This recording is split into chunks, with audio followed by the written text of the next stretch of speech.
Assalamualaikum warahmatullahi wabarakatuh.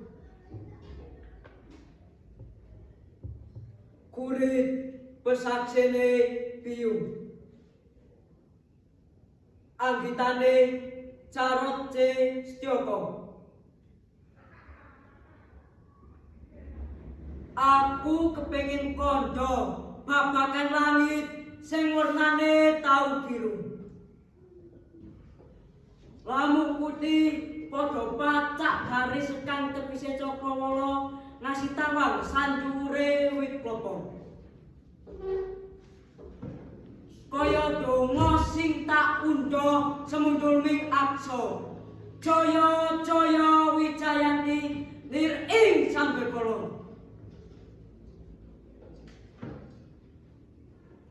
Aku kepengin crita gunung sing jugruk anteng kaya Werkudara.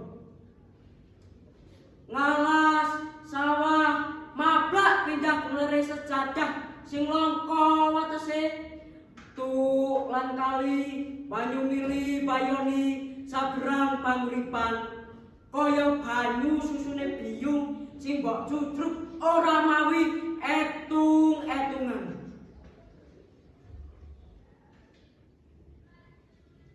Aku kepengin ngudharasa bab segara sing nyimpen pengangin-angin. Kemlerap ombake dadi sasmita lamun ora gampang jangkahe luhur lembara ngedut jantrane angin. Abentlapaan sing ninggal telapak ning gisike nusa dadi pratandha ana kekayuhan sing kepengin direngkuh.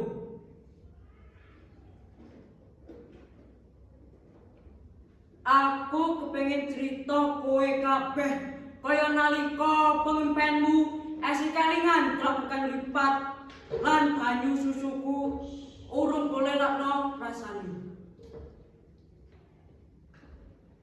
Ningen aku ngerti sakiye wis adoh golmu cemengkah menani kahanan sing ora padha karo tembang lelo-lelo letu.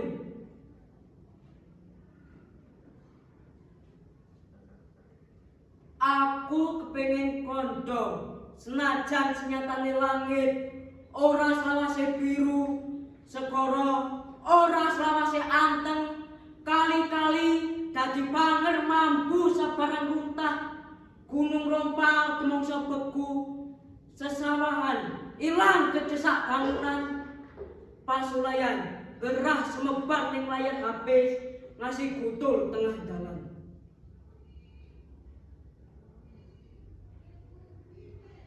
Aku kepengin cerita najan cepiloro ngasih bubrah sekabeh mangsan lemah sing mbok pidhek ora tau sambar.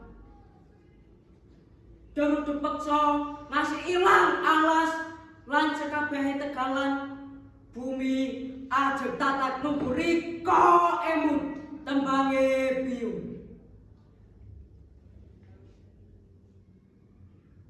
Lir ilir tandure wis sumilir tak ijo royo-royo tak jenggot temanten anyar. Purwokerto 30 November 2023. Wabillahi taufik wal hidayah. Wassalamualaikum warahmatullahi wabarakatuh.